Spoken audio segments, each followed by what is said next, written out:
Quero ler com você Gênesis 1, 1 e 2. No princípio criou Deus os céus e a terra era sem forma e vazia, e havia trevas sobre a face do abismo, e o Espírito de Deus se movia sobre a face das águas.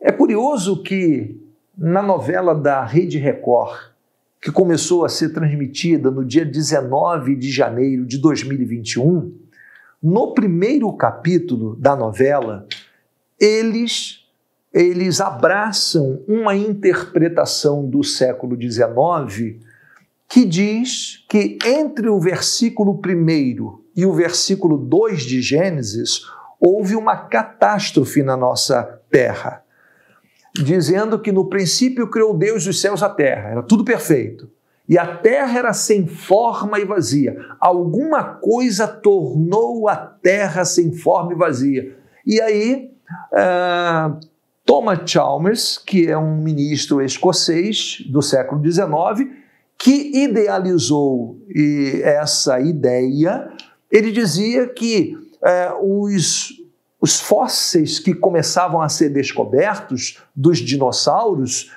deviam ter uma interpretação. E ele, então, tentando harmonizar as ideias evolutivas, teve essa saída, esse insight, que o mundo, um primeiro mundo Deus tinha criado, mas quando Satanás pecou, o anjo pecou e se tornou Satanás, caiu sobre a terra e isso provocou uma destruição e que os ossos desses dinossauros seriam então um dilúvio de Satanás.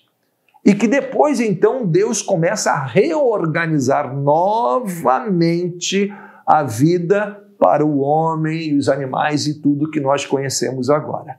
Então eu queria olhar com você essa ideia e queria dizer para você, isso aí é legal? Isso aí faz sentido? Ou isso aí é um tiro no escuro, é uma furada? Então vem comigo, é sobre isso que nós vamos conversar.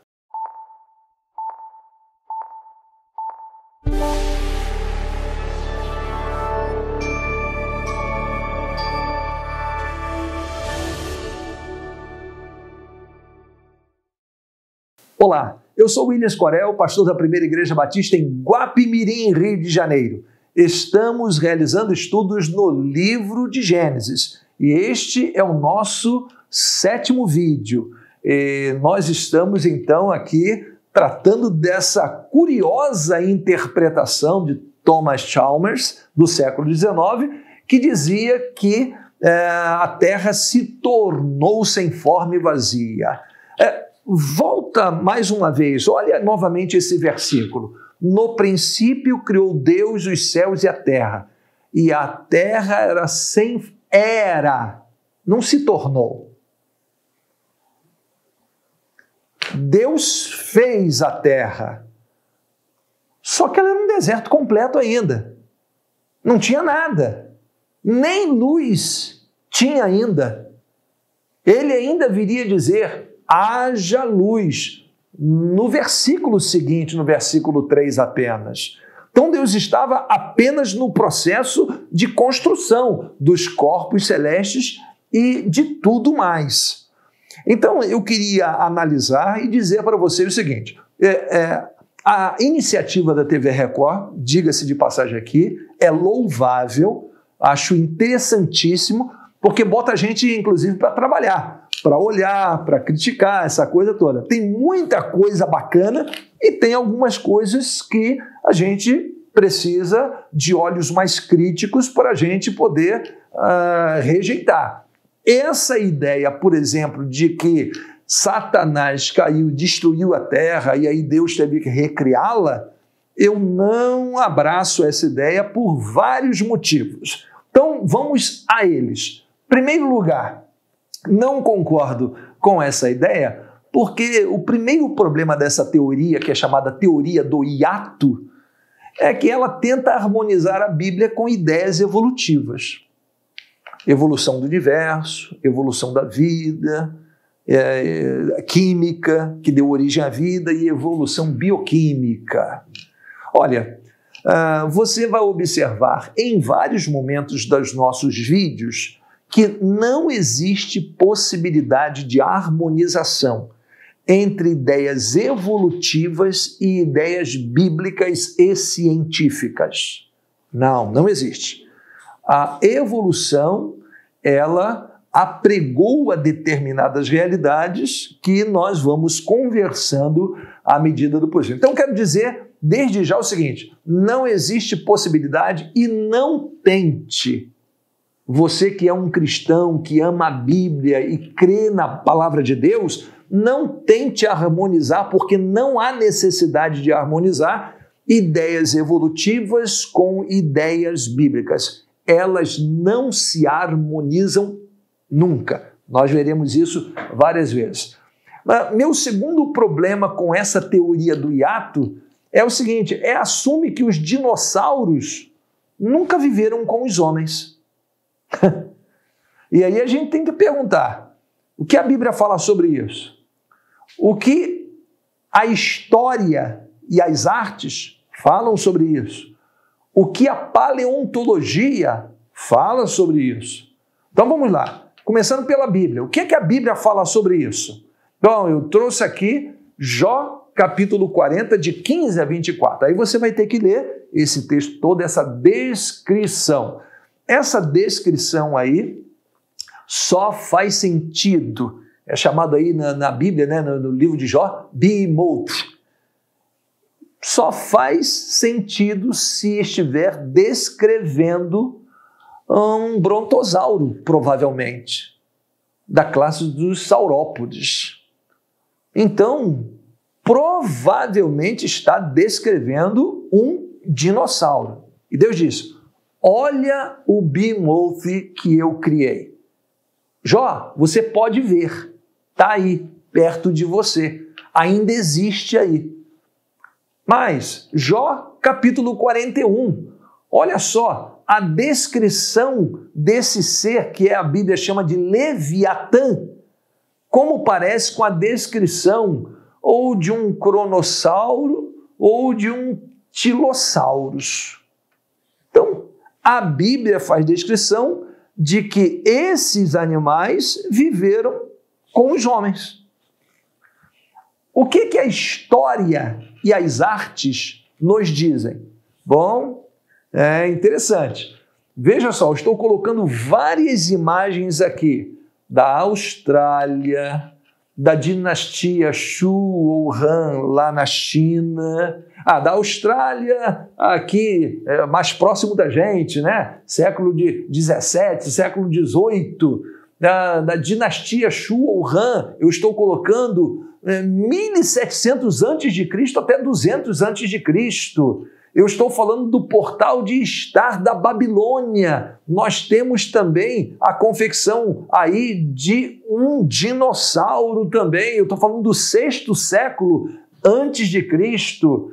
Estou falando da dinastia Shang também, do cilindro na Mesopotâmia, 3.000 anos antes de Cristo. É datado. Todas essas imagens e muitas outras que eu não quis colocar aqui remetem a seres que só podem estar descrevendo dinossauros. A pergunta é: como aqueles povos desenharam dinossauros se eles não conheciam? Desenham leões, desenham também, juntamente com os dinossauros, pássaros. Como eles sabiam da existência de dinossauros? É a pergunta a ser feita. Nós temos aqui duas fotografias do século XX. Uma de 1925, uma cabeça de um determinado tipo de dinossauro, e a pesca de um barco japonês em 1977, lá na costa da Nova Zelândia. E eles jogaram depois, fotografaram e jogaram ao mar novamente. Há muitos debates sobre essa fotografia, se seria um tubarão-baleia, se seria um outro ser vivo, mas as descrições por especialistas já afirmaram que se tratava de um plesiosauro.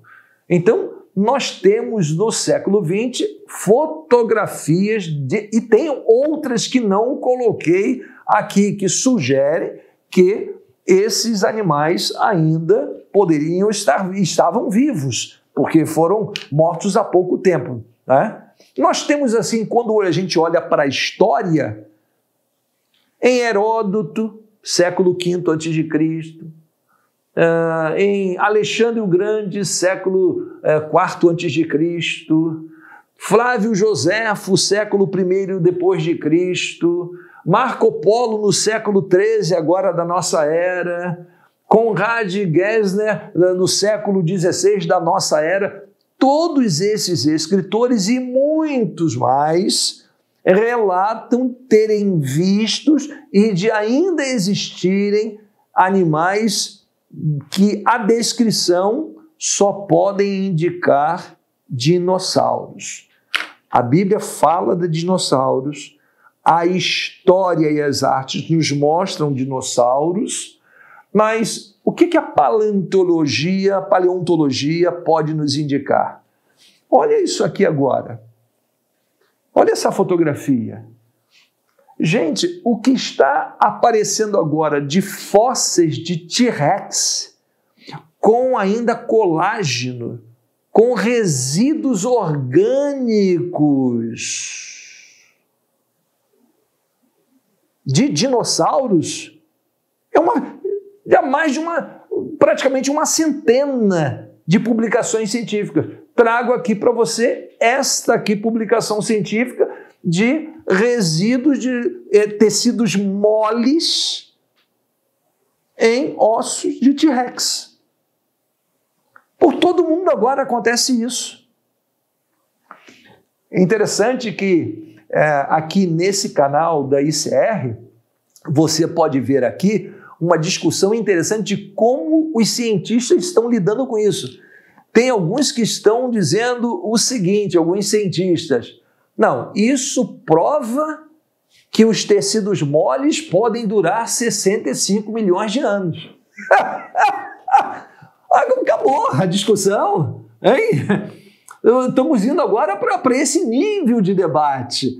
Então, o que eu quero dizer para vocês é o seguinte: quando a gente olha para a Bíblia, para os livros de histórias outros, extra-bíblicos, escritores, as artes e a paleontologia, elas indicam para a gente que os dinossauros viveram com os seres humanos. Não há problema nenhum nisso. Então, para mim, esse é um segundo problema. Terceiro problema da teoria do hiato é que ela introduz a morte neste mundo antes da queda de Adão e Eva. Esse é um problema grave teológico. Porque a Bíblia diz assim em Romanos 5,12: portanto, como por um homem entrou o pecado no mundo e pelo pecado a morte, assim também a morte passou a todos os homens. Por isso todos pecaram. Esse é um fato grave aqui a ser considerado. Terceiro problema. Um quarto problema com a teoria do hiato é que ela assume que o pecado dos anjos afetou o mundo físico também. E a Adão disse, Gênesis 3,17, porquanto destes ouvidos à voz da tua mulher e comeste da árvore de que te ordenei, dizendo, não comerás dela, maldita é a terra por causa de ti, com dor comerás dela todos os dias da tua vida. Quem trouxe maldição à terra não foi a queda do anjo ou dos anjos, foi a queda do ser humano, do homem, da mulher. Veja só o que a Bíblia diz em Salmo 115, verso 16. Os céus são os céus do Senhor, mas a terra a deu aos filhos dos homens. A chave de administração do planeta Terra estava nas mãos dos homens. Tudo aqui ficou ruim quando o ser humano abriu a porta para seres que não deveriam ter influência aqui.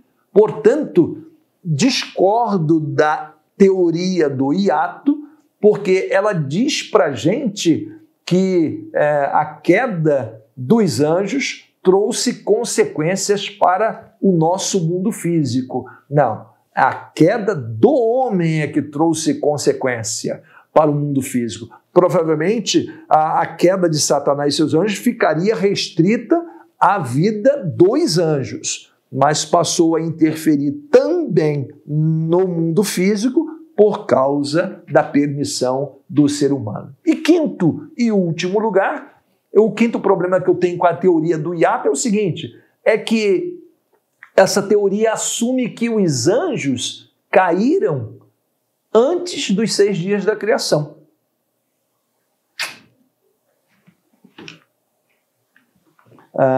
Olha o que diz Gênesis capítulo 2, verso 1. Assim, os céus, a terra e todo o seu exército foram acabados. Eu sublinhei de propósito essa expressão, todo o seu exército. O que significa isso? Todo o seu exército dos céus. Bom, significam duas coisas. Primeiro, significam os corpos celestes.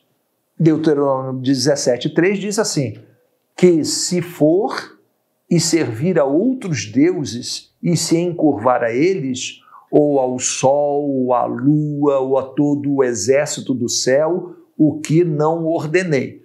Então, Deus estava dizendo para o povo de Israel que não deveriam adorar os corpos celestes. Então, exército dos céus significa aqui os corpos celestes. E vários povos adoraram e adoram os corpos celestes.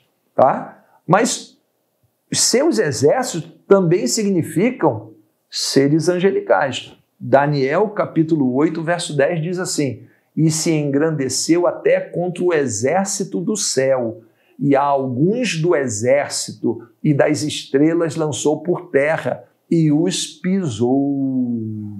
Vai ler o contexto de Daniel, capítulo 8, está falando de seres angelicais. Apocalipse 19:14, seguiram-no os exércitos no céu, em cavalos brancos e vestidos de linho fino, branco e puro. Então, por esses 5 motivos, é que eu não concordo com a teoria do hiato. Nada disso. Deus criou todas as coisas, Cristo criou, visíveis e invisíveis, nos 6 dias da criação. E a partir de então é que os anjos caíram em primeiro lugar, porque foram eles que tentaram os homens, tudo bem. Mas não antes, provavelmente, da criação se completar. Até porque, no 6º dia, Deus disse, e viu Deus tudo quanto tinha feito, e eis que era muito bom. Estava tudo perfeito ainda. O barulho ainda iria começar. Ok? Espero que tenha gostado. Se gostou, dê uma curtida aí, né? Isso ajuda demais o canal. Dá uma clicada aí direitinho, né? Comente, faça perguntas, compartilhe esse vídeo com os seus amigos, né? Para que mais pessoas tenham acesso a esse conteúdo. E até o próximo encontro, se Deus assim permitir.